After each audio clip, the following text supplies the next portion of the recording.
Alright, what's up, fools? This is Grand Marquise. Yeah, carnal, Sir Skull. And this is Hella Horror, where we pick a few movies with the same other theme and cook them up and chop them down in chunks of humor and sarcasm. Simon Raza will be getting into some creepy shit, funny shit, and some dumb shit, so get with the program. Hell yeah.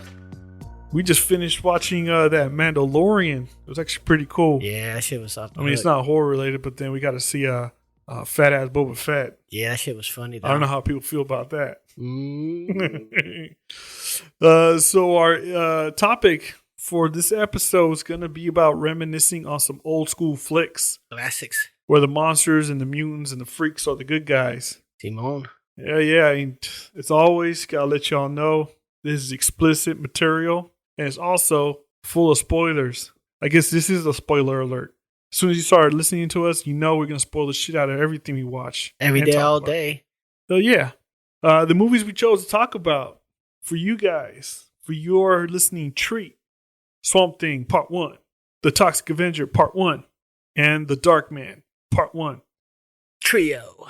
And all these have to do with some kind of mutant, monster, superhero type of thing. And they're all Part 1.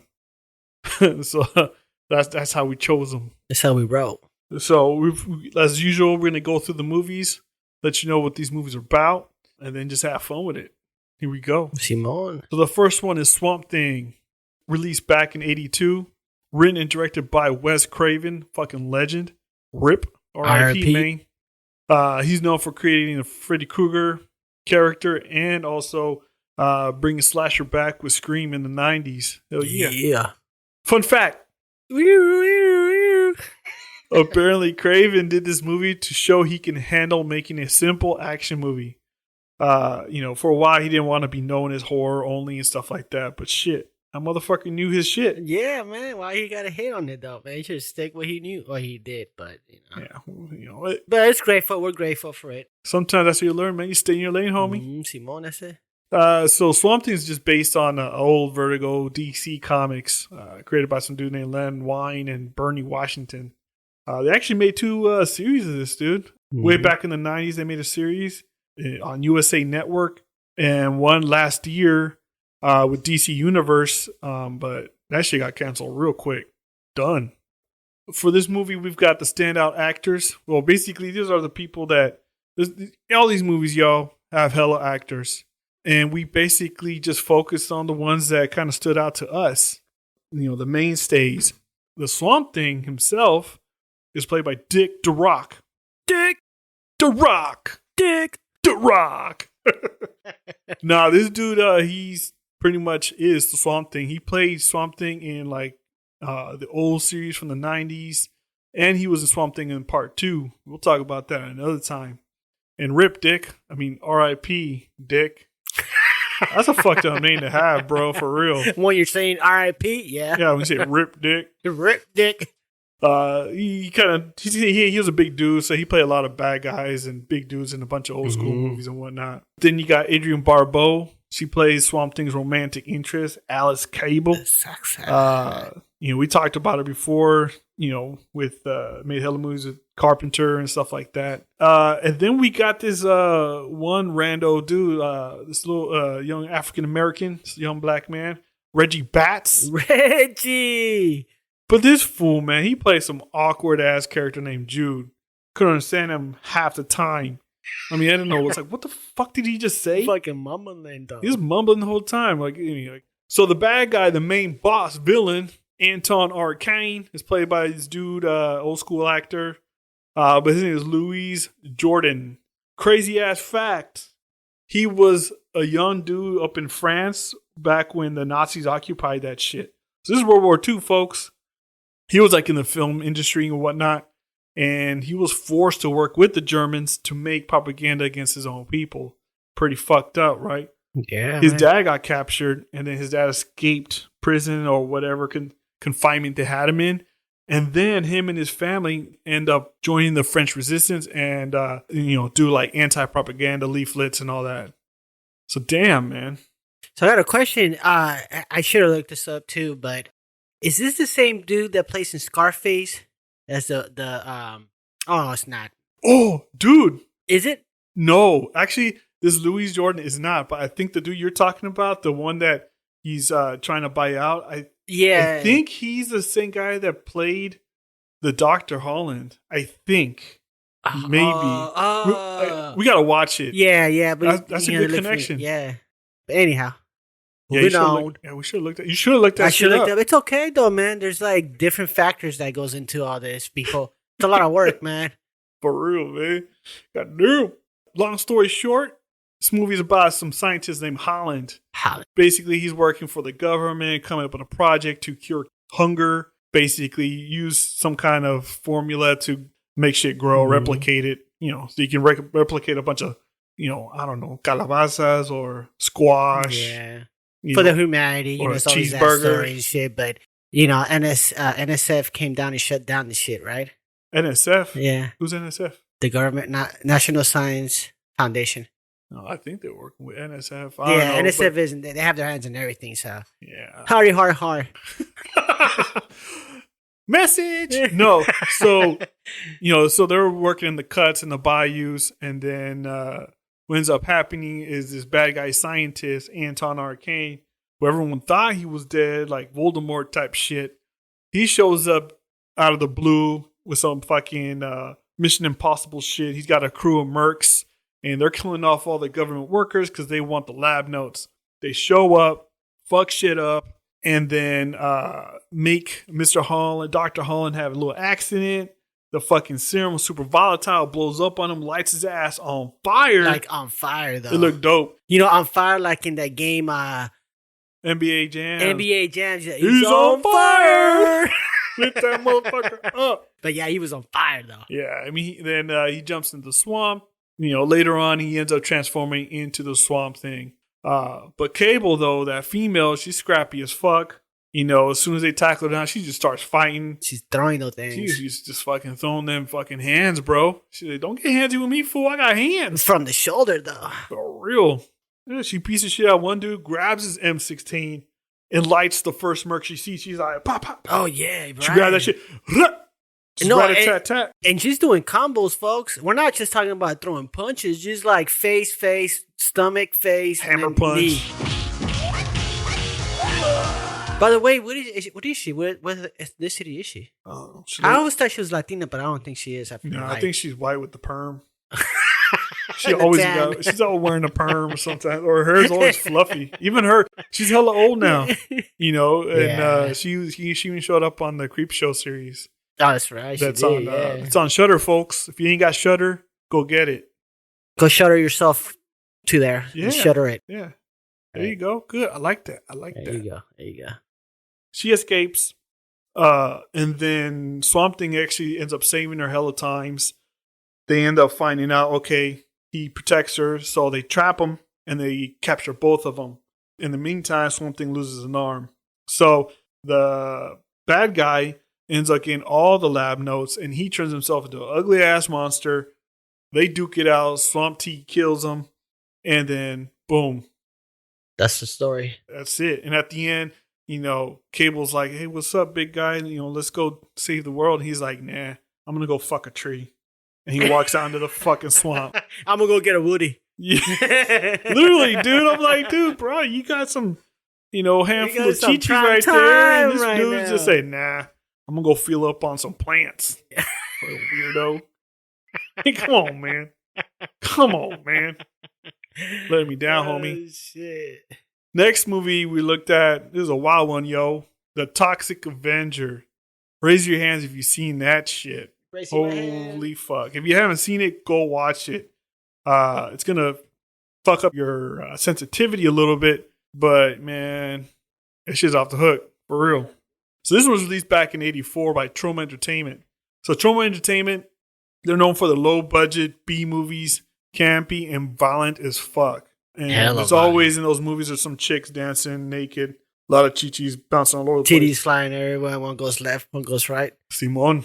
So they're pretty much an independent film studio, and they made this movie. So this movie is directed by Michael Hertz and Lloyd Kaufman, both the founders of Troma Entertainment, and still making movies to this day. They actually made 4 Toxie movies. Well, that's what they call them, Toxic. Yeah, so the Toxic Avenger is known as Toxie. But anyways, they made 4 Toxie movies. And fun fact, the fifth movie, which was supposed to be made called The Toxic Twins or something like that, it's still planned. Kaufman said a couple years ago that we're still moving. We're gonna make that shit. So, the usual low budget thing, right? But then he also announced that they're gonna do a big budget remake with Peter Dinklage. He's like the little person that plays Tyrion Lannister from freaking Game of Thrones. Oh, that little dude with the big head with the fucked up grill? Yeah. No burn. But for real though, a remake on this movie, it's not gonna be the same. Nah, it has too many. I mean, at the time, yeah, now you can look at it and say, oh, it's racial and blah, blah, blah, racist and this and that. But at this time, it was one of those movies, and there was many movies like it. So get with the program. If not, then, hey, you can hate on yourself.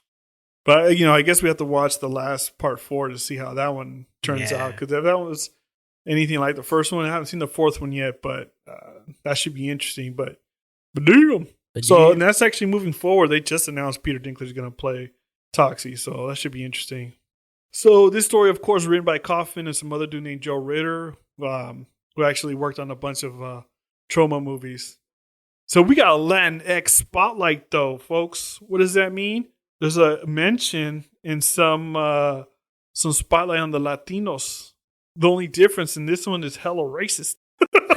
Yeah, it is. Yeah, but it's funny. It's funny. Yeah, so Bozo, the main bag dude, just runs people over, hit and run, GTA style on his homies. Like, yeah, man, I'm not gonna repeat what he says, but basically all the other races are 10 points. Fuck it, just do it. We're not being racist. It's just the movie. Go hate on the fucking director if that's the problem.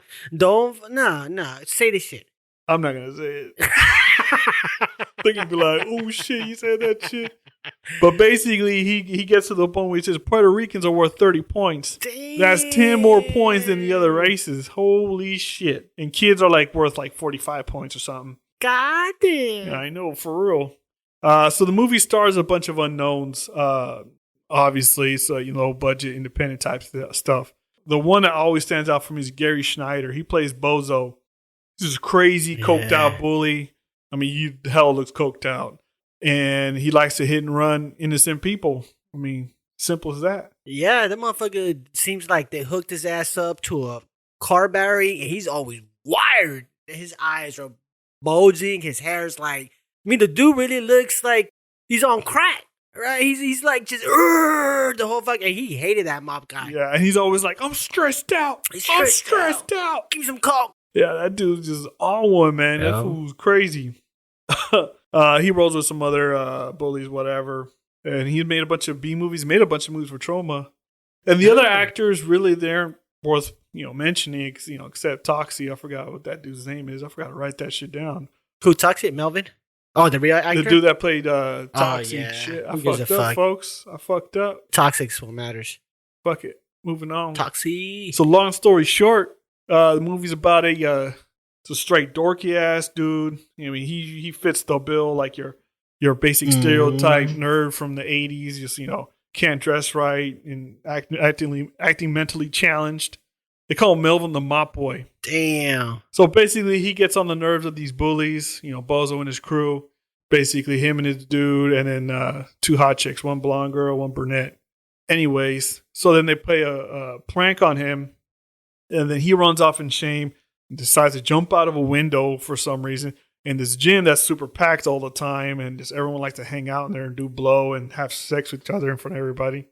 But you gotta tell him, when you look at Toxie and you look at him and he has a tutu on. Oh yeah, there's a reason for it. Go ahead, Grandma Marquise, explain it to them. So Melvin the Mop Boy, when they play the prank on him, they're like, the hot girl, the blonde girl, she's like, hey man, you gotta wear this pink tutu to hook up with me. And he's like, all right. Because the pink arouses her even more. Some bullshit. But he falls for it, and then they laugh at him while he's in the dark, while he's kissing up on a sheep. But he jumps out his window. He jumps out. It's a second floor window. So when he lands, he falls into an opened barrel container full of toxic waste, just bubbling. None of them had covers. There was this hell of them on the back of a truck. The only reason that truck's there is because these 2 fucking truck drivers happen to find a fucking sandwich bag full of Coke. Break time.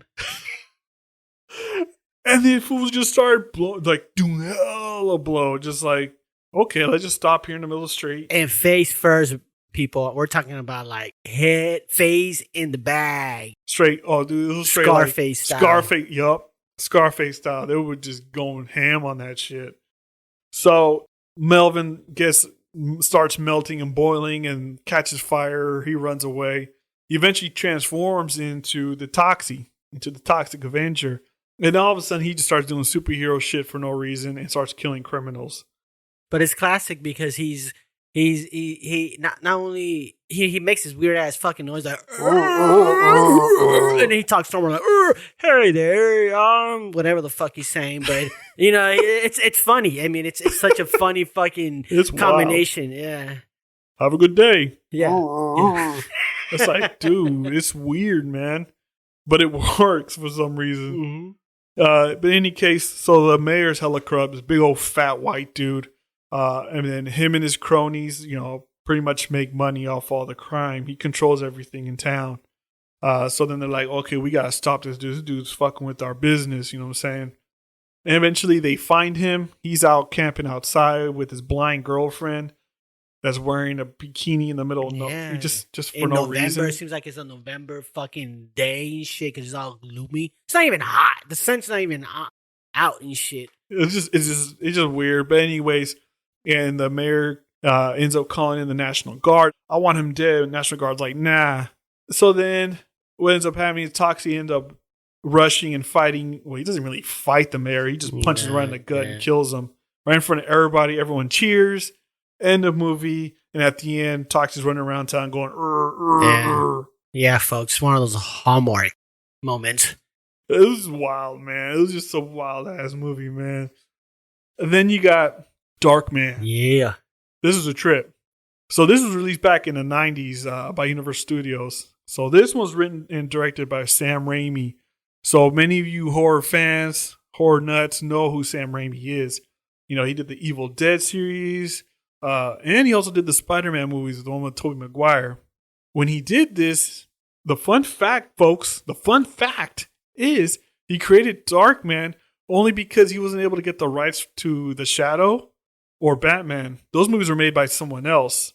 Obviously, Batman was made by Tim Burton, and The Shadow was made by someone else. The Shadow was like a kind of it's okay movie. Yeah, it was kind of bunk. Actually, it was kind of garbage. I'm not going to watch it. I mean, yeah.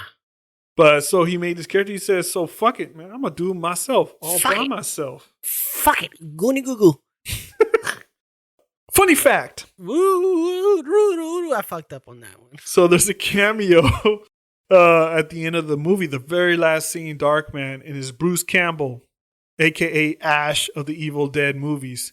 And Bruce Campbell and Sam Raimi go back in college days. They both made Evil Dead together, and Bruce Campbell is Ash. You know, no one will ever play that part again as long as Raimi and Campbell live. So he plays the hero at the final scene because the hero likes to wear a different mask. So yeah, so they made Darkman. Darkman made money. They made comic books out of it, video games, toys, etc. The usual bullshit with all these movies we're talking about. Yeah. So the actors that really stood out, obviously, Liam Neeson, Mr. Motherfucking Taken. Oh, wasn't not Obi-Wan. No, wasn't it Qui-Gon. Qui-Gon Jinn. Qui-Gon. So he plays the main character, the main hero, Darkman. So he starts off as Dr. Peyton Westlake. Fucking 2 doctors so far. But I gotta stop you right there. I gotta just stop you right there. People, I gotta tell you one thing, man. And they'll say, I'm not counting on you, but God damn, those teeth were fucked up. He got some jacked up teeth. He got some jacked up teeth, man. Yeah. Did he? Yeah, he never fixed. Did he ever fix the teeth? No, he fixed them because I've never got realized braces. it. They're like, you know, his agent said, "Do you need to fix?" No, teeth, he bro? had little teeth. That motherfucker has like little teeth. He little looks baby like teeth. Yeah, he had little baby. Like they look like fucking those Tic Tac. No, not even. You know those corn sugars. Those for Halloween. Those little Candy corn. Candy corn. They look like candy corns. Anyhow, back to script. Yeah. But that's what Liam Neeson was known to do, is go on revenge and start killing fools. I mean, this was his first action film to top it all off. And then, obviously, years later, you see him fucking doing Taken, doing God's work. Yeah, pretty much. And then you got the other actor, Larry Drake. He's a bad dude. He plays Robert Duran, fucking G-ass motherfucker, dude. He's like almost like a mafioso, just a straight gangster. You want a bowl haircut? You know, it's weird, fucking funny. Yeah, bowl haircut, like he's in the fucking Dark Ages and medieval times. You know, looking like Charlemagne and shit. But he don't play though. So we got our Latino spotlight. Rafael H. Robledo plays Rudy Guzman. He's one of the lackeys, one of the goons that works for Duran. So that dude, you know, I gotta say, you know, he's running for the wrong team, but he makes us proud, man. When he gets down with his Desert Eagle, he pulls that shit out. But it's funny, he lets out the homie in him. He lets out that Mexican when he gets all spooked out. He's like, "Chinga tu madre, Smiley, it's you!" So that's our Latino highlight for this episode in this movie. That's right, people. So long story short, Carl Marchese, what's this movie about? Well, let me tell you, son. So Dr. Westlake is always a fucking doctor. He's a scientist. He's working on the cure for prosthetics, and basically he's working with some ancient 3D printing technology back when it wasn't even heard of. So he was making these lifelike masks and silicone hands and masks using real skin cells. Blah blah blah blah. See, people, they know about this shit and they've been knowing about this shit. So what else do they know about now that we're gonna find out in 20 years? Just saying. Yeah, look at Star Trek. Space Force. Oh yeah, Space Force. Space Force USA. Merc. So anyways, so this dude's got a girlfriend who's a lawyer, and they were just hanging out in bed, and she was in the morning having coffee, and then she just goes, "Oh my God, look at this memo. My boss, the firm I work for, is corrupt, crazy." And he's like, "Whatever, let's get married." She goes, "Nah, let me think about it." But then she shows up and then confronts her boss, and he's like, "Yo, you gotta give up the evidence, girl." And she's like, "Nah, fuck that." And he's like, "All right." So her boss is like corrupt ass lawyer, sends Durant, because Durant works for him, and his crew, and they go to get the evidence, and they fuck Dr. Westlake up and blow his ass up, looking like Wile E. Coyote at the end of that. Got murked. Yeah, they end up dipping him in that solution, the formula he created, and then gets blasted. But what ends up happening, everyone thinks Westlake is dead, right? But nope, the hospital catch up to him. Then they run experiments on him, thinking he's some kind of burnt homeless dude. Yeah. But the shit they do to him pretty much pumps up his adrenaline glands. So all of a sudden he's always just fucking coked out, just raw. Hyphy mode. Hyphy mode. It's freaking straight hyphy, man. Like steroid hyphy. Like that shit. Yeah.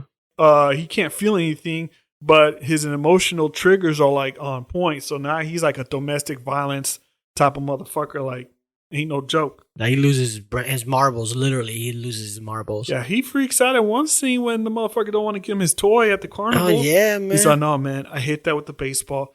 Nah, man. And he freaks out and he beats the shit out of the dude. No, he fucking grabs him and throws him through the fucking wall. Yeah, man. Talk about fucking Dr. Jekyll and Mr. Hyde. Dumbass Carney. Should know your shit. Know your whole place. Motherfucker.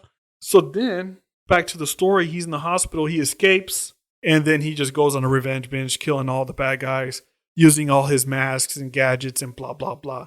At the end, he kills Durant. He blows him up by a helicopter. And then Cat gets his girlfriend back from the main bad guy that's been pulling all the strings, the lawyer dude. And he throws him off a steel, it's a high rise. It's still in the process of being built. Steel foundation or whatever the fuck. You know those, construction folks. Steel, you know what we're talking about. High rise steel structure. If not, Google this shit. Basically, he tosses his ass off. He tosses him out. And then Law the Dark Man says, "Peace out. I'm going to go make an album with Wu-Tang. Peace." Wu-Tang? Are you sure it wasn't with Vin Diesel? No. Don't even get me started on Vin Diesel making his own fucking... What's with these fucking actors thinking they can sing? It's all auto-tuning shit. Anyway. Super auto-tune. That shit's a horror show right there, man. Fuck all of that. Shit. Let's look at this murder rap sheet. Murder rap. There's some murders going on in these movies, bro. Mm-hmm. Hell of murders. For sure, though. So, folks, let's just talk about this. These guys are these movies are now in court. They're looking at the judge. The judge is going, let me see what you did here, young man. Yeah. He opens his manila folder. First person he looks at is Swamp Thing. He looks at the movie, not just the person, because this is like RICO case. There's all kinds of murders being committed because of this damn movie. So the first kill goes to the mercs. Fuck, dude, these mercs are fucked up. They even shoot one of their own dudes. Oh, right. Yeah. They kill fucking Tyrone. Where's Danny? Where's Willie? Maybe Willie's with Tyrone. Danny shot Tyrone. Oh, yeah, Tyrone got murked. He come out the bushes. Blah, blah. Motherfucker got booked. That's what happened. And they shoot Jude. Oh, that's right. They did shoot him, huh? They straight shoot him. I think they shoot him. No, they do shoot him because then that's when something like does this little fucking miracle grow. And fucking brings him back to life. It's like, what the fuck? He's like, damn, okay. So let's talk about Swamp Thing. You know, what's he getting into? What about when he kills the leader, that merc? The dude with the fucking curly hair. Oh, and the one with the beret, he had like... Yeah. Yeah, I can't remember what does he do to him. What He puts his hand on top of his head. Oh, yeah, and he just fucking grips his hair, and then he scalps him. No, he never scalps him. Oh, no, that's toxic. Yeah, that's right. Well, folks, like, when we talking about 3 movies, I gotta keep up, and you gotta keep up, all right? So, if I get the shit wrong, you're gonna get the shit wrong, too. But, yeah, essentially, he grabs his hair, and he... you can't even tell. Like, yeah, it was weird. It's like like one of those weird... The only thing it looked like, it was like, he was just like, ow, and he starts bleeding from the head. Yeah, and he just... I don't know. Yeah, that was kind of shitty. Yeah, that was weak. So Swamp Thing, when he fights the lead merc, Ferret, he's got that machete. And he's coming at him, and he chops his arm off. And then Swamp Thing goes, and then he, with his extra hand, then he starts giving him a brain massage. Yeah, that's right. And then later on, when he's in jail, he's trying to do the miracle grow shit on himself, but doesn't happen. So he runs around with one hand for a while, or one arm for a while. Well, he grows it back. Yeah, but that's like towards the end when who gives a fuck? When he's in the jail, yeah, that's when he grows it back, but whatever. But by the time he fights the villain monsters just tells, the Arcane takes the serum, and he starts going berserk, starts breaking shit. He grabs a sword, his decoration sword on the wall, and just starts breaking shit with that. And then he goes and fights Swamp Thing with it. It's kind of a lame fight. Basically, he puts a beat down on him, in the swamp. Then he grabs a sword and he stabs him right in the chest, and then kills the main boss. Now, and that's when he goes and fucks a tree. Now, folks, I want you to keep a tab on this. This is the first samurai sword. This was not a samurai sword. Oh no, it was Excalibur. Yeah. It was Excalibur sword. That's right. It was weird. He's like, doo-doo-doo! Like, I thought it was going to be some Excalibur shit in the fucking movie, man, but no. That shit did not work for him. No, this motherfucker looked like, man, we got to give a description because I don't think we're going to be able to talk about it later on, but the description of the fucking monster was like wolf. It was like a pig face. Pig face, like a hog. A hog face. Yeah, it was like with hella hair. His eyes remind me like a barracuda's eyes. Yeah, like fish eyes. Fish eyes. His hair looked like fucking a werewolf. His body looked like a werewolf. No, his body had like the scales. Oh, no, it was like an alligator type like shit. Armadillo. Yeah. It looked like an armadillo. So it was just fucked up. And so so here's the thing. Let's just kind of quickly go through this. Not spend too much time on it, but his sidekick, right, which was one of the mercs, I can't remember his name. He got transformed into a pig. Like a demon. Like a little imp. Imp, yeah. So, but it made no sense though. Now that you mentioned that, so he forces. So I guess you can call that a death because Arcane forces him the drink that has that formula, and when he drinks it, he starts going. He starts freaking out, and he falls under the table, and then he comes back up, and he's this little tiny monster guy. What makes no sense is the formula also transformed his T-shirt, so then his turtleneck grew small ass size. I'm like, all you do is transform into the person. How does it transform into actual clothes? Because Dr. Holland, he goes straight naked when he's a Swamp Thing, and we'll get into the Swamp Thing suit later. All right, man. So who we got next on the docket, Your Honor? We got Darkman. The Darkman. So we got to start with the G-ass Durant. Man, that motherfucker ain't no joke. I mean, he kills rival criminal boss. One of the first dudes we meet in the movie. The first dude that has the very first lines in the movie. Like as soon as it opens up, you see like the docks, and then all of a sudden you hear, Because he's an asshole. Tell him no. and you're like, what the fuck?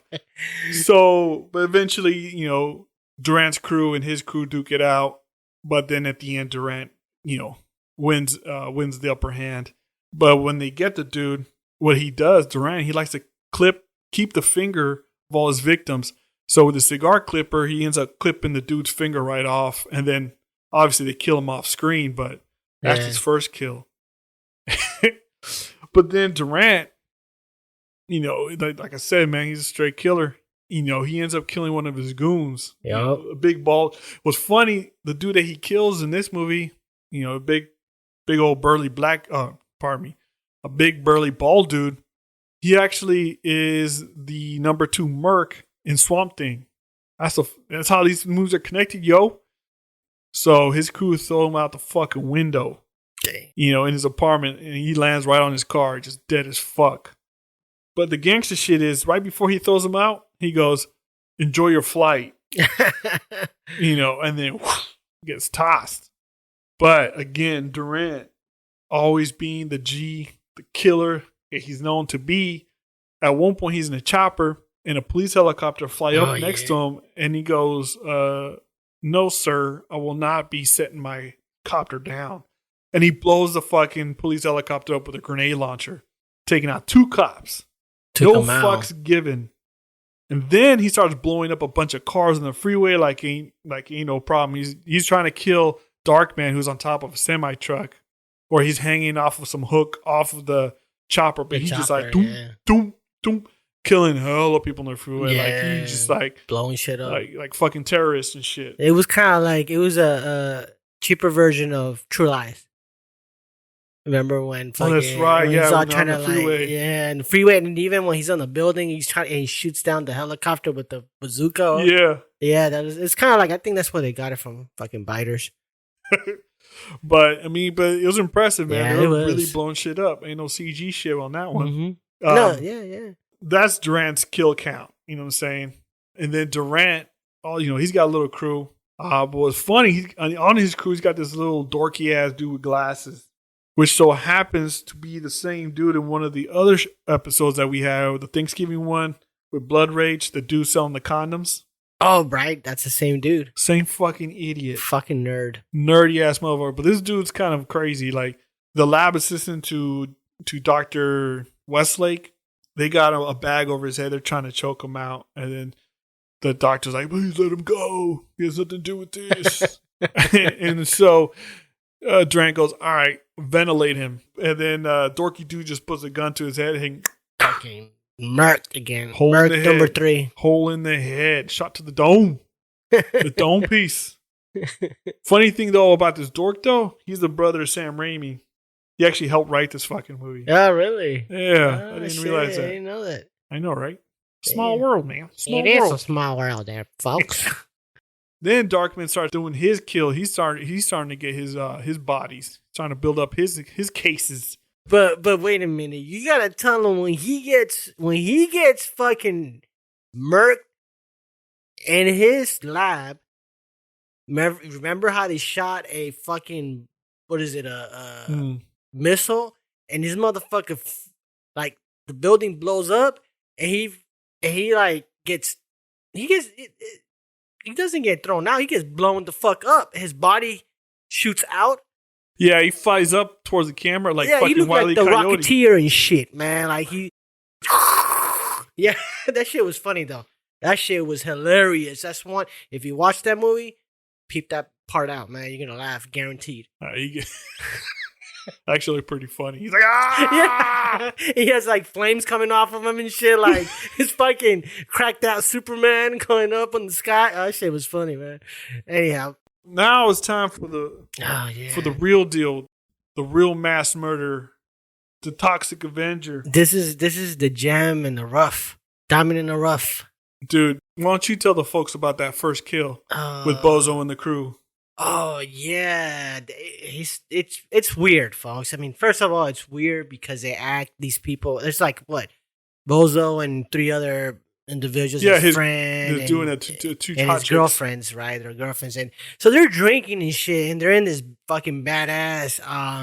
What is it? Camaro. I think it's a Camaro. It's like a It's an old school Camaro. muscle. So it's a muscle car. So it's fast. So what they're doing is they're getting drunk, drinking and shit, and they're playing a game that pretty much it's kind of that game. Like I'm gonna be honest. I don't mean it, but you know, it's sometimes it's kind of funny. You're like, oh man, how many points you get for hitting that thing or hitting this or hitting that? So they were doing that type of game where it's like, well, you know, if it's, you know, this person or that person, you get this points, you get that point. So there was a boy on a bike. So on the boy on the bike, Middle of the fucking night. middle of the night, they're like, oh, you get so many points. I can't remember exactly how many points you'll get. So they're juiced. They're like, oh yeah, fuck it. So they see this little boy who just left his house. His mom was telling him, be careful, put on your fucking helmet. Doesn't even work. Right? Nah, this shit's all like half kid. off and shit, man. And you know, and the kid looks like he's a little, you know, slow or whatever political way you want to put it. Potentially. So he's riding the bike, right? And these motherfuckers spot him. They get behind him, and Bozo's girl is encouraging him, like, yeah, hit him. It turns me on. Or no, that was the other girl, right? It's like, oh, it turns me on when blah, blah, blah. So anyhow, you guys could imagine the scene, what's going on in the cockpit. As they're going, they hit this little boy. Wait. One thing. Mm-hmm. So they don't just hit him right away. So first they go right. past him. Yeah. And they go, hey, little boy. And he's just like, They're just fucking with them. Just fucking with him. So then they drive ahead. Then they turn around and then they go full fucking speed ahead. Head on. Full fucking speed. And just whack. Straight up. He bounced from hood to top of the roof, trunk, and then to the ground. Pavement time, you know, hard. Face to the pavement type of thing. Like Angel hit the ground hard. Yeah, man. Then they fucking turn around and they're like, oh, that was funny. They're laughing about it. And so, but the kid's just bleeding from his fucking head. Yeah. He's like crawling and shit. He's like, yeah, I mean, he's toe up. This little motherfucker's toe the fuck up. Did they stop? No, folks. They came back around. Bozo's like, nah, I'm not satisfied. So what does he do? He backs the fuck up. And as he backs up, yeah, he's burning tires. He's doing the whole fucking nine. And this motherfucker, they show this shit, runs. And look, the tire didn't hit the face. The face hit the tire. That's how bad this shit was. His fucking head exploded. He got ran the fuck over, right? So he does that. He goes, runs over the little boy's head, stops, turns around, and does he run him over again? No, just once. Just once. Oh no! Well, they crush his head. Crushes his head. The girls jump out to go take pictures with Polaroids. They're like, oh, Polaroid, and that shit right there. No, that shit right there. That shit was mania. That shit was mania as fuck.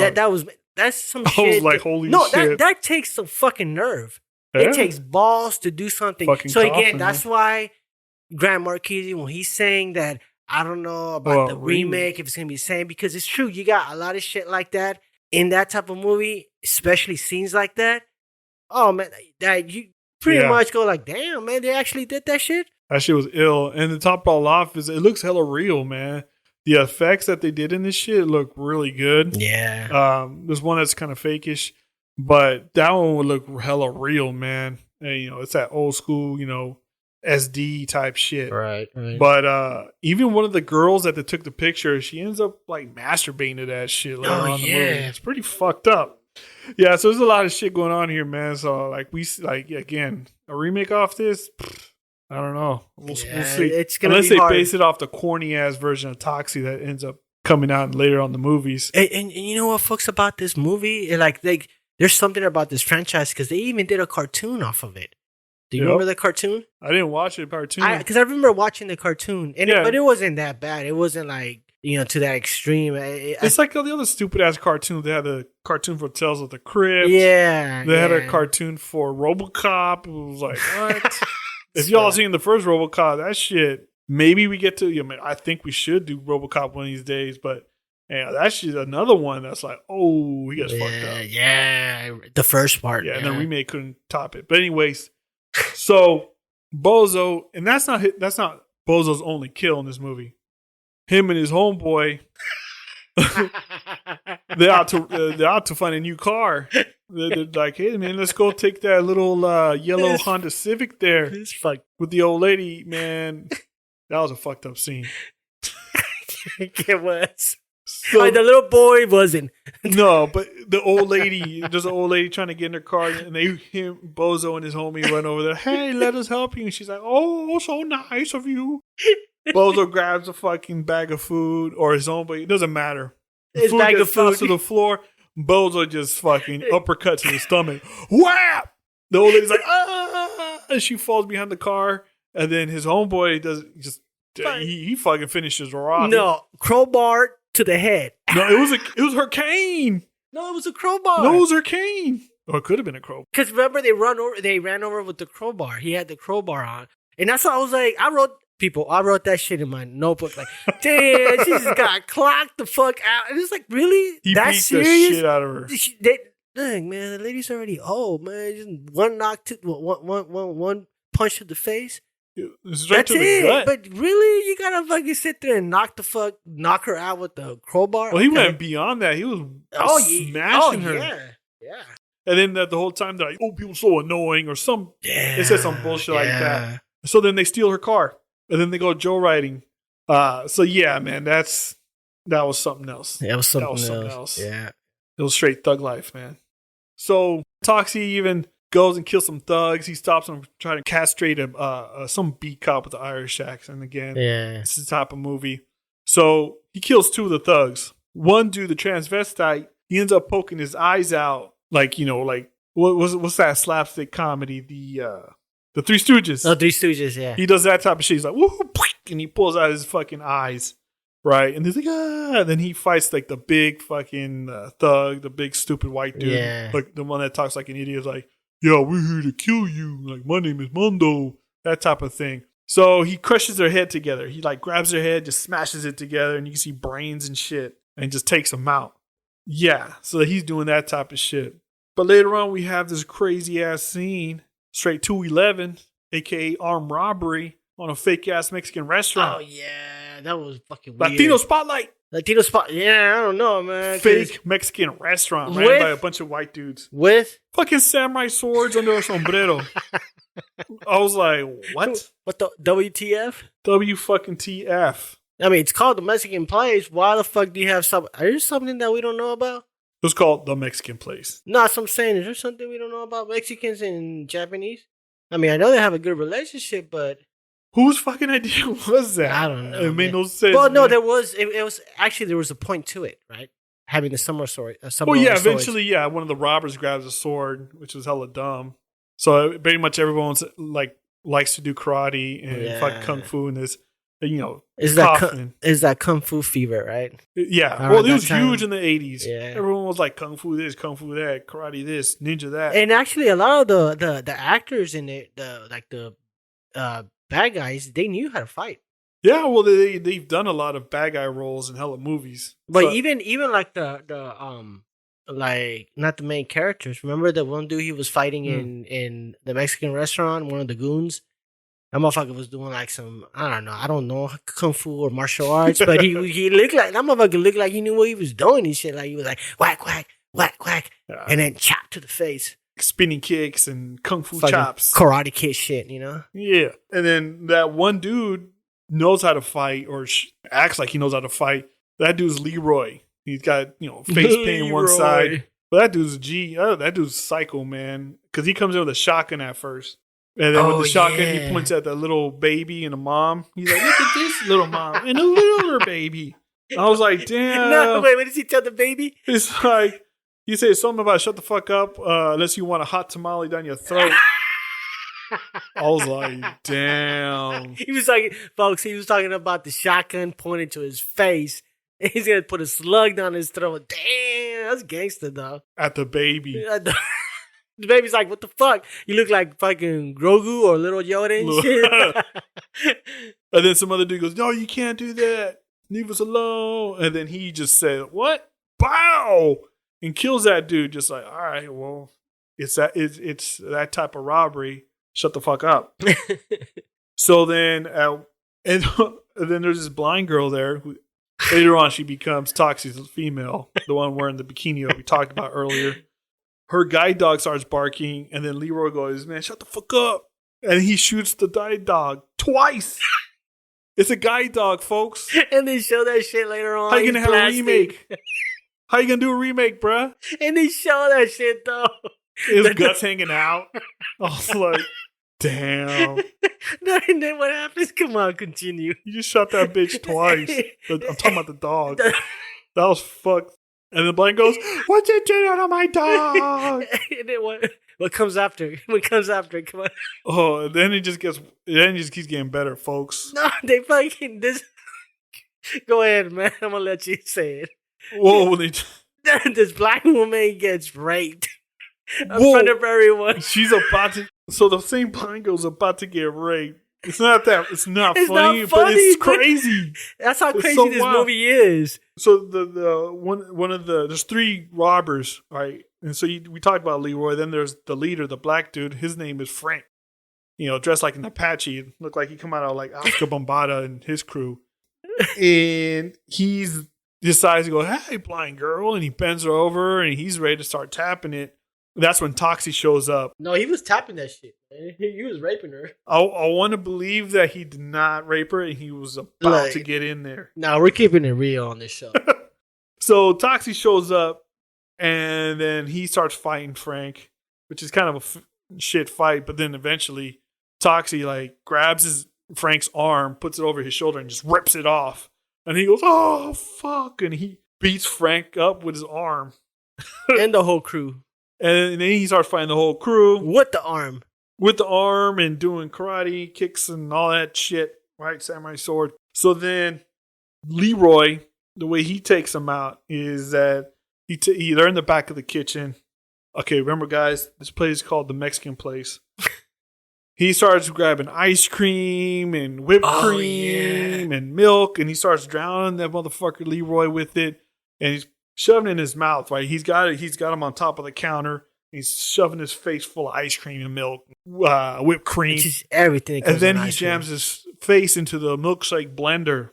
It's a Mexican joint. Why even have all that? And then where the fuck did the ice cream come from? Why is there ice cream on the counter? Yeah. And so that's how he kills him. Then you see blood start coming out. And so he becomes like a Sunday thing, Sunday themed murder.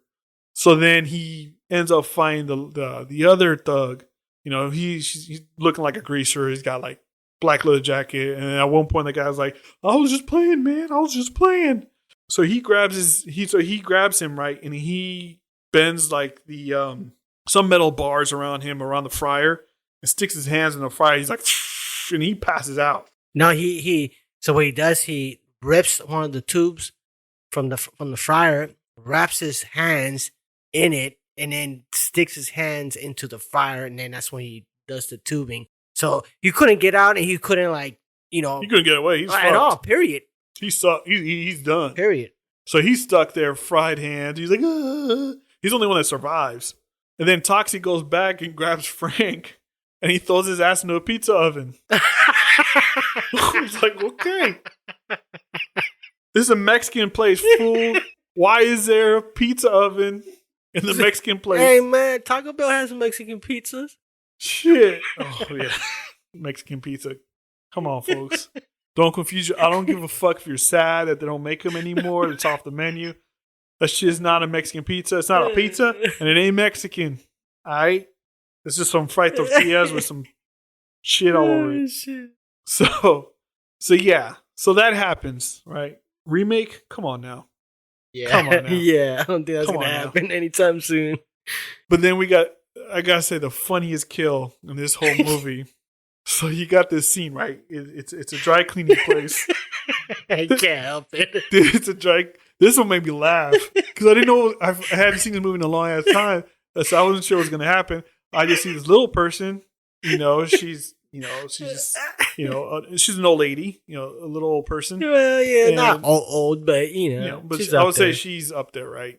She's got gray silver hair and whatever, and she's talking to the owner, and he's like, "Oh, I got to run out and deal with the cop that's trying to give me a parking ticket." No, she runs in. You gotta tell him the whole story, man. Well, I mean, the beginning is not that important. She runs in with a pair of jeans from his son that had nut in it. That she's like, what is this? I don't know what this is. Can you take this off? It's just weird. The whole way I fucking started was funny. So anyway, I had to throw that in there. So, okay, so she's by herself and she's in front of the counter. She's looking at the counter. And all of a sudden, big ass Toxie shows up behind her. And you're like, what? And he just smacks her in the back of the head, just like, pop. No words spoken. No words, nothing said, just what? Like you would smack a little kid. It's like Snoop upside your head. Yeah. And she turns around, she's like, what? And then she freaks out because it's fucking Toxie. I mean, his face looks all messed up. One eye where his cheek's supposed to be and his lips, and he's got no hair and he's got boils on top of his head. He's all green. Guy's a freak, right? And so she goes, she starts screaming. So he starts chasing her. He grabs her and he sticks her in the fucking dryer. He sticks her in the dryer, folks. But guess what he does next, kid? Guess what he does? Out. Then he says, no tiki, no washi. I was like, what the hell is that? What does that mean? It made no sense. And then he turns it on, right? And he's not done with her yet, kids. Because then he grabs her, he pulls her out, and he puts her on the presser. He puts her ass on the presser and just... and he leaves her there. Her up. She had the creases. She had a crease down the fucking middle of her face, man. Like, damn.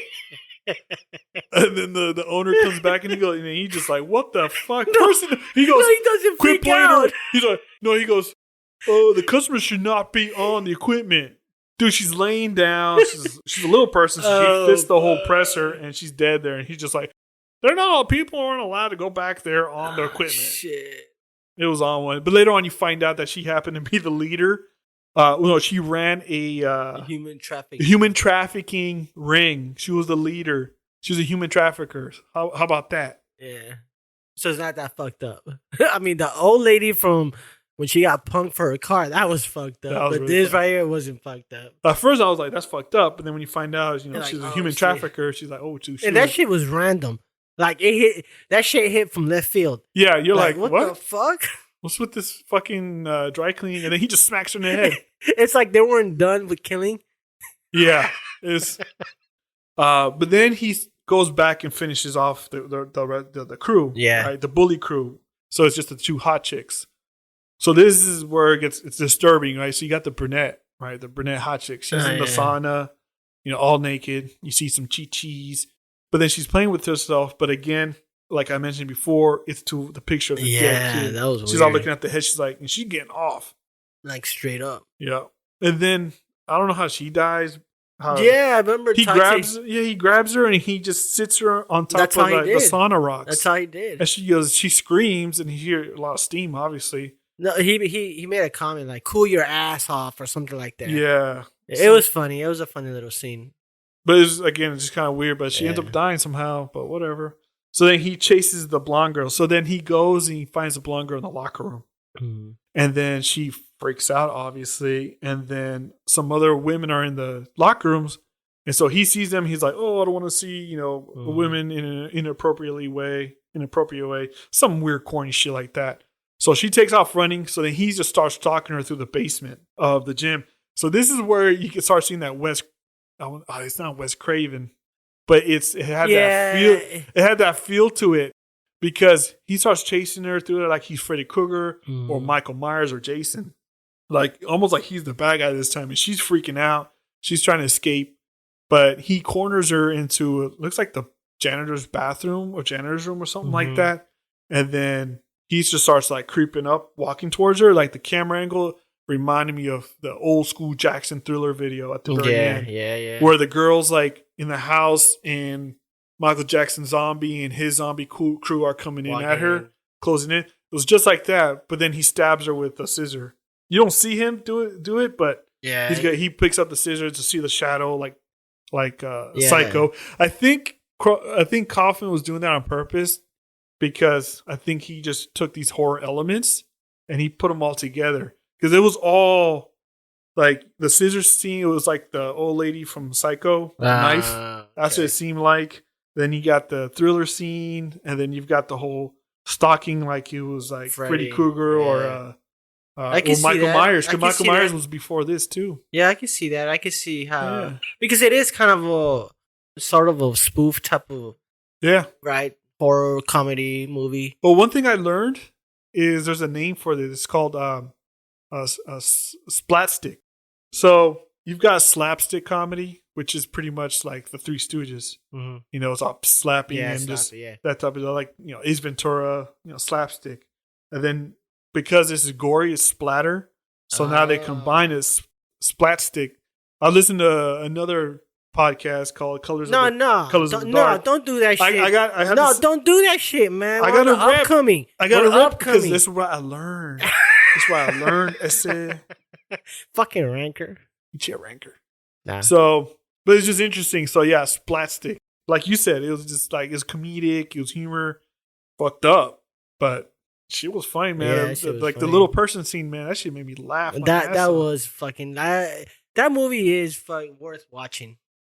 That's worth watching. And again, this is not for you sensitive folks. Nah, you sensitive, no. You know, stay away from this thing. Go watch the remake because that's what's going to be for you, for real. That's what I call it. That's the middle finger to you. Yeah, politely. That's a lot of murder shit. What was your favorite murder scene out of all these? There was a lot of crazy ones, man. Oh man, everything. All of them were my favorite, but the funniest one that I have to pick two. I can't go with one. I have to, all the other movies are cool. I like how they died and shit. But Toxic Avenger, Toxie, that motherfucker just had it on point. If there was awards for this type of shit, it would go to him. It's the one with the little. I know it's a little boy, but if you took the little boy aspect out of it, that scene was pretty funny when he got his face fucking just smashed. And then the old lady, or the not the old lady, but the laundry lady. Yeah, not laundry the human lady, trafficker. The human trafficker. Yeah, that shit was hilarious. That was the funniest fucking kill scene for me out of all the movies. Yeah, I have to agree with that. Yeah, definitely agree with all that. All right, folks. So we're moving into It's a Thin Line Between Love and Hate. Yep. So, Grant Marchese, which movie held up the most for you in your eyes from when you first saw it back in the day? Ooh. Yeah, the one I would say Toxic Avenger. Yeah. I saw him all way back in the day. Toxic, I think I saw it was on VHS or some shit. Mm-hmm. I think we were kids at the time. And I'm trying to remember how did we come across that? It was on TV, I think. It was Up All Night on USA Network. Obviously, it didn't have the full guts. USA, or was it probably USA Channel or Channel like 2 or no? Remember when they used to have the movies on Saturday? It was USA. Oh, USA. USA at night. Because they're the ones that hold all these B movies that we'd always watch. Okay. So we saw all these B horror movies on USA Network because they're the ones that would show it at night. That and Joe Bob Briggs back in the day on TNT. Oh, yeah, right. I mean, he's on Shudder now, so get on Shudder, go watch him there. Yeah. But the rated R version, I didn't see that till years later because it was hard to see because it was hard to find the dude's head getting crushed like that. I think I saw it on VHS in one of my older cousin's house, in Sacramento probably. But in any case, yeah, so that movie held up. I can still watch it now and laugh my ass off for all the wrong reasons. And also go, holy shit, they actually said that shit. And then a lot of the effects look good, man. Yeah. I was surprised, oh, these effects look good. Again, the dead kid, man. Just looking at it still now, I was like, wow. Mm-hmm. The images the shot that they have the head, the aftermath, it looked real as fuck. I was like, because you can see brains, you see, yeah, I agree. Meat matter, just fucking face all over the place, and the helmet all crushed. This is crazy. Yeah, man. What about you, man? Man, I have to agree with you. It was Toxic Avenger. I just like the way how they shot the movie. And it's very grimy. It's grimy, but it's just every scene has something crazy going on. Like there was a lot of scenes when they're in the gym. There's this particular gym that they used that they probably knew someone that owned the gym. Yeah. Because you got people smoking in the gym. You got people doing coke in the gym. You got all these shits going. People are getting beat up in the gym. There's hella shit going on in the background. And that's what I like about that movie. That it's a movie that it has up front, it has all the like killing scenes, all the cool scenes are good, and yeah, some of the parts are cheesy, but they have swag to it. It's not like, God, this is so fucking cringy. Now it's like cheesy, but you can laugh at it, right? You're funny. But the overall is that it's the type of movie that if you watch it 2 times, 3, 4, you're gonna keep seeing little things in the background. So I really like that. That's kind of like some Waldo off the shit type of thing, like on the movie. So that's mainly why. And then again, because of the killing scenes where they weren't like super, all these effects to it and everything. I mean, it was simple, but still gruesome. Still like it falls under that horror category. Yeah. And some of those scenes, and some of it, those like kind of like Wile E. Coyote cartoon. Yeah, shit. right, exactly. Like some shit that it's not true, but it's funny. It's hilarious. And personally, I will say it. I'm not sick. If you want to think that I'm sick minded, whatever. But it is funny to see shit like that, where a little kid's getting killed or a fucking old lady getting beat down. It's fucked up. But come on, I'm gonna be real. Again, keeping it real, this shit is humor. That's how I see it, as a funny thing, not as something that would actually happen. Because if it did, the motherfucker would get beat down if I was around.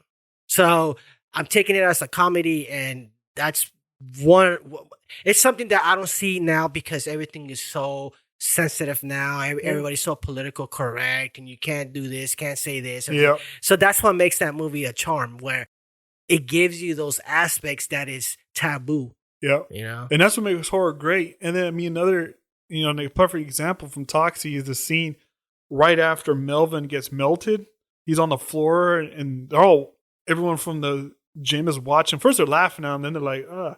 And even Bozo's girl goes, I don't know. He doesn't look too good. And he goes, he can't fucking take a joke. He fucking sucks. He said it like twice, or his partner said it too, right? And then he said the same thing. He just can't take a joke, or some shit like that. But you know what I did realize though, on the actual Toxic Adventure and Darkman, they die the same way. The main characters, they get dipped in a all of them. Even no, Swamp Thing gets blown up and he runs into the bayou. Yeah. Next. So, the makeup effects, again, we touched a little bit up on that. Swamp Thing obviously is fucking terrible. Garbage. Toxie was just goofy ass. He hit ripped up tutu on this dude was like green and but he was kind of swole. He was a big ass dude. Well, his upper body, his lower body was like garbage. Little chopsticks. Yeah, but he basically had a skin tight suit, right? Or I don't know what you would call it back in the day, but spandex. It's Spanish something. The whole suit, and then they just kind of painted camouflage on there, kind of made it dirty. All dirty. But it didn't matter because the fucking face is like, damn, his face is fucked up, man. And what's funny is they save the picture of the look of his face. They save it until the middle of the movie. The whole time you just hear the grunts, and then you see him from the back of the head, and then you just see the lower half of his body. Yeah. So that was pretty smart. Mm-hmm. They wait, and then I think you don't see his face until he kills the blonde chick, right? No, even past that, I think it was when he bangs the blind girl. He ends up banging the blind girl. Even then, I think it was right after that. It was right after that they show his face, and then they start showing them being together. Yeah. Oh yeah, folks, he gets to fuck in that movie too. Oh yeah, he gets down with the blind girl.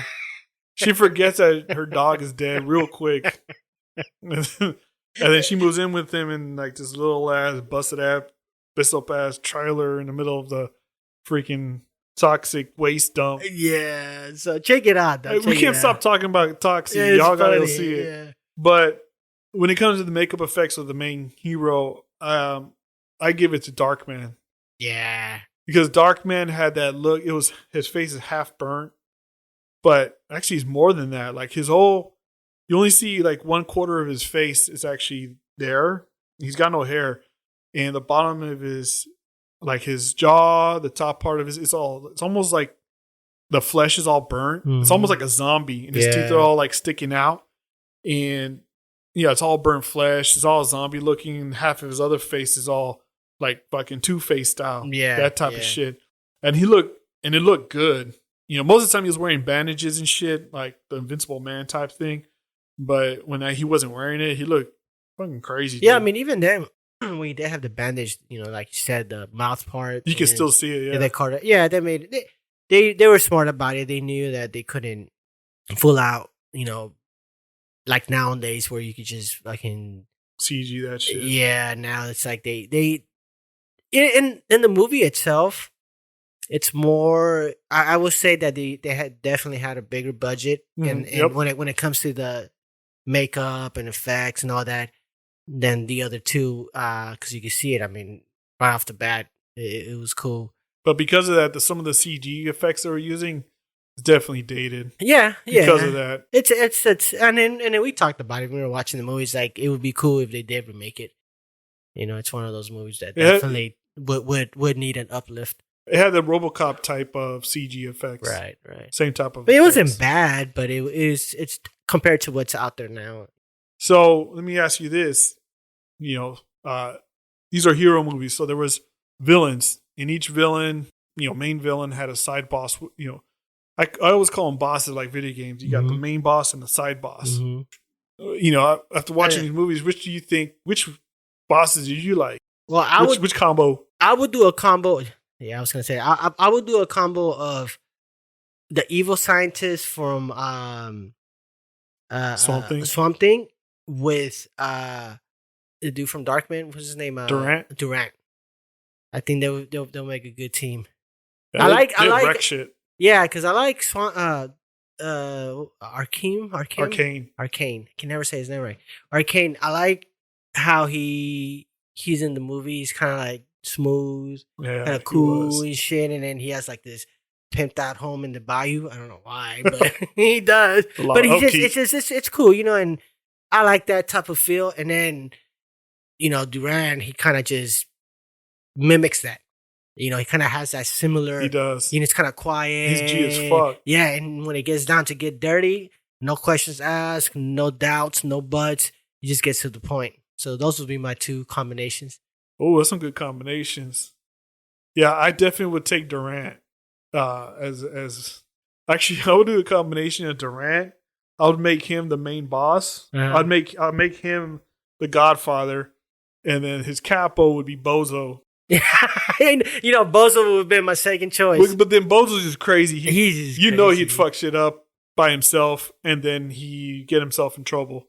Cause, you can see Durant going, okay, now I gotta control this fucking idiot. He's just wrecking shit, running people over. That'd be a funny, fucked up situation. Stressed out Bozo and a cool ass Durant that has a hard time killing the main hero. Fucking I agree, man. I agree. Tattoo shot. Oh shit. We up in the parlor again, man. Right. This is where we always get creative. Favorite part of the whole Hella Horror Show. So this is where we get creative. We ask the question and then we just improvise a story on that question. We talked about mutants, monsters, and freaks, right? How would you design your hero, and what would be his or her powers? How about you start this Okay. Because last time I went first. Oh man. Yeah, I know. That gives me those like, all right. So monsters and freaks. Yeah. So the story takes place in a trap house. Let's say the Nino Brown type of dude. He's running the show, and he's working on a heroin strain and some meth. He's fucking around. He's mixing some shit up. He's like, oh, let's just figure this out. What's happening on the other side of town? Young Latin kid. He's going to Berkeley College. He's working in the labs. Mm-hmm. He's on an intern. They're working on some fucking new formula and shit. All of a sudden, there's a big fire and an explosion. Mercs show up. They're trying to steal this formula. He's like, oh shit. You know what? I know some homies back in Oakland. Maybe they can help me out. Help me protect this formula that's going to save cancer or whatever. So he grabs it. He runs out. He calls his tío payaso. Hey, tío payaso, I need you to help me out. Says, no worries, mijo. Boom, they swoop him up, right? And they're like, hey, I need to hide out somewhere. I know the spot. So, boom, where did they go? that fucking trap house with Nino Brown, right? So they show up there. He's like, hey, man, hey, mijo, just sit out here. I ain't going to stay with you because, I got work to do, bro. So he stays with Nino Brown, and he sees what Nino Brown's doing. He doesn't like it. Nino Brown don't trust his kid, but he knows Tio Payaso. He's a man of his word. So he's like, fuck, all right, you can stay here. Kid, he doesn't like drugs. Like, his family's in that shit. He's like, I don't approve any of this shit. So what does this stupid pendejo do? He tries to leave. He actually wants to call the cops. He wants to snitch, right? Nino Brown catches word. Him and his homies, they approach him, ready to take him out. And he goes, hey, fuck you, Nino Brown. And a scuffle ensues. Tables get dropped over, the chemicals. He's got the formula in his pocket. He falls down. The formula breaks in his pocket and it mixes in with all these drugs and shit. And all of a sudden he turns into like this big hulky monster, right? Hulk. It almost looks like Hulk in a way. Mm-hmm. Except what ends up happening is that his eyes, they're like a bright blue. And then lightning just starts like, trickling around his eyes. And whenever that happens, he just starts wilding out, and he's got big hands. Where his feet are at, they turn into like claws, kind of like a dog's claws. But he looks kind of weird because his legs are kind of thin, like a dog in a way. But the rest of his body's kind of swole. Okay. And he just starts hopping around, just starts tearing people up. And he's running through town. He's scared. He calls Tio Payaso and he shows up and he goes, oh, what the fuck are you? And he just starts shooting him. Then they kill him. Damn. Tio Payaso kills him. And then he turns back to normal. And Tio Payaso starts crying. Smile now, cry later. And then he gets a tattoo of him on his face. If he even have space. That'd be my story. Oh shit! Okay. He's a hero, would-be hero type of thing. Okay, all right. His intentions were heroic. All right. Well, mine, folks. Here I go, man. Here's mine. Okay, so you got this dealer, marijuana dealer. It's kind of it would be a comedy horror. Nice. So you have this marijuana dealer. Of course, he's gonna be Mexican or some type of Latino. He's selling his shit, and he comes up with this. So he's like reading strains and shit, to get like a nice, good fucking strain because it's right now it's popping. It's that green gold rush, right? So puts the shit together.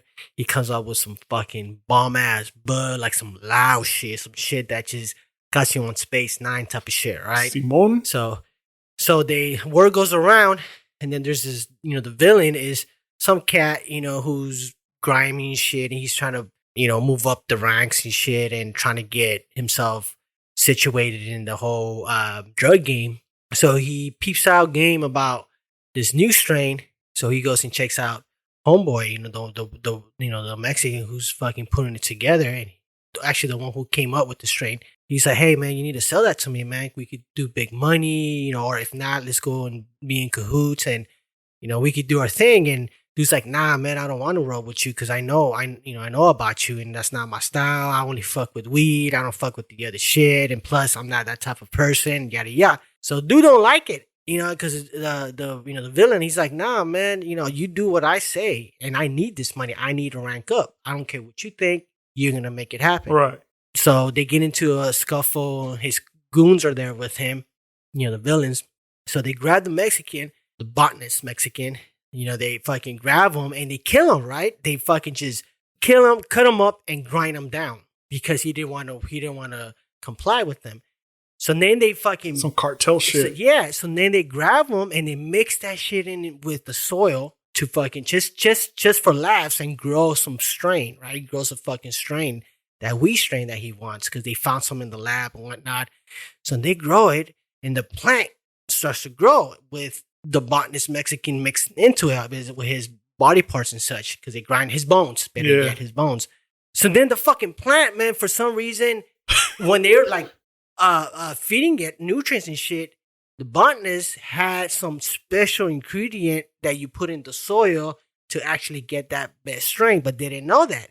So they used that in the combination of human bone with that, it created a fucking living plant, a living strain. And he kind of looks like the Swamp Thing, but just a bud. He's like this big bud, right? Just fucking manny, just Hulk Hogan style and shit, or fucking what's the Ultimate Warrior style and shit, right? He's green. He got his fucking biceps are just buds, like big, huge buds. He has his fucking dick. It's a fucking blunt. His balls are 2 buds. So, you get the picture. So so he finds out. He's like, nah, fuck these motherfuckers. He still has his memory, collections. And so he's going throughout the city finding this motherfucker like, nah, this food did me dirty. He's going to pay for it. So he starts killing foods in many different ways, in a way where they're smoking weed. So one, he finds his girl, because the villain's girl was there. She was also helping with the whole ordeal. Finds her first, and so the botanist tells her like, "Oh, you like to smoke? Well, how about this fucking blunt?" And starts to shove his dick in her mouth, but the balls or his buds of his balls starts hitting her chin. He's like, "How about those buds on your chin?" And then he finds the villain. But he's going out killing all these people in that kind of type of style. He finds the villain. He says, "Nah, fuck that. What I'm gonna do with you, I'm gonna smoke you." He said, "What? I'm gonna smoke you." He hacks his fucking bottom of his half off, his head off. No, in fact, he leaves his head off, puts a fucking pipe, like this cylinder on his fucking mouth. He puts a bowl on his ass, and he fucking just smokes him like a bong and shit. So, so the whole movie is just him going on a rampage and killing all the motherfuckers that were there. And once that happens, he just ends up just grinding himself up and smokes himself. Well, he just kind of like, I don't know. I have to figure out what happens Part in 2, the end man. or some shit like that. But yeah, that's kind of the Toxic inspired. Yeah, man. So I don't know what the name would be, but yeah, pretty much it's a fucking walking marijuana bud. That's nutty, man. How about that, man? How about that? There's some crazy off the shit, but you know what? The shit that we fucking talked about today, that's some off the wall. That's shit. some off the wall type of fucking shit. So that's what it is. That's what it is, folks. Last words. Call to action. Simone, man. It's calling the soldiers. It's that time, folks. We have reached the end of our episode. It was fun. We loved bullshitting with you guys. But there is one thing you guys gotta do for us. You gotta find us on IG, TikTok, at Hello Horror Podcast. We're also on Twitter, and our handle is at Hello Horror Pod. Yup. So you can find our podcast everywhere where podcasts are available, and we'll keep growing in those places. Just make sure you comment, rate, review, follow, give stars, subscribe, and download. You like it. Like, subscribe, all that good stuff. Follow. You can email us at hellohorrorpodcast@gmail.com. You email us your suggestions, fan art if you got it, hate mail if you got it, and anything that you might say, hey man, y'all doing a good job, tell us. We accept it all. Simone. And remember, keep on dreaming. Just do something about it. No. It's not keep dreaming. Keep having nightmares. Because it is about the Hella Horror Podcast. That's right. Simone. You gotta keep the cucuy off your back, though. That's gonna fuck you up. Shut up. All right, gente. It was fun hanging out. With this, we're out. Laters.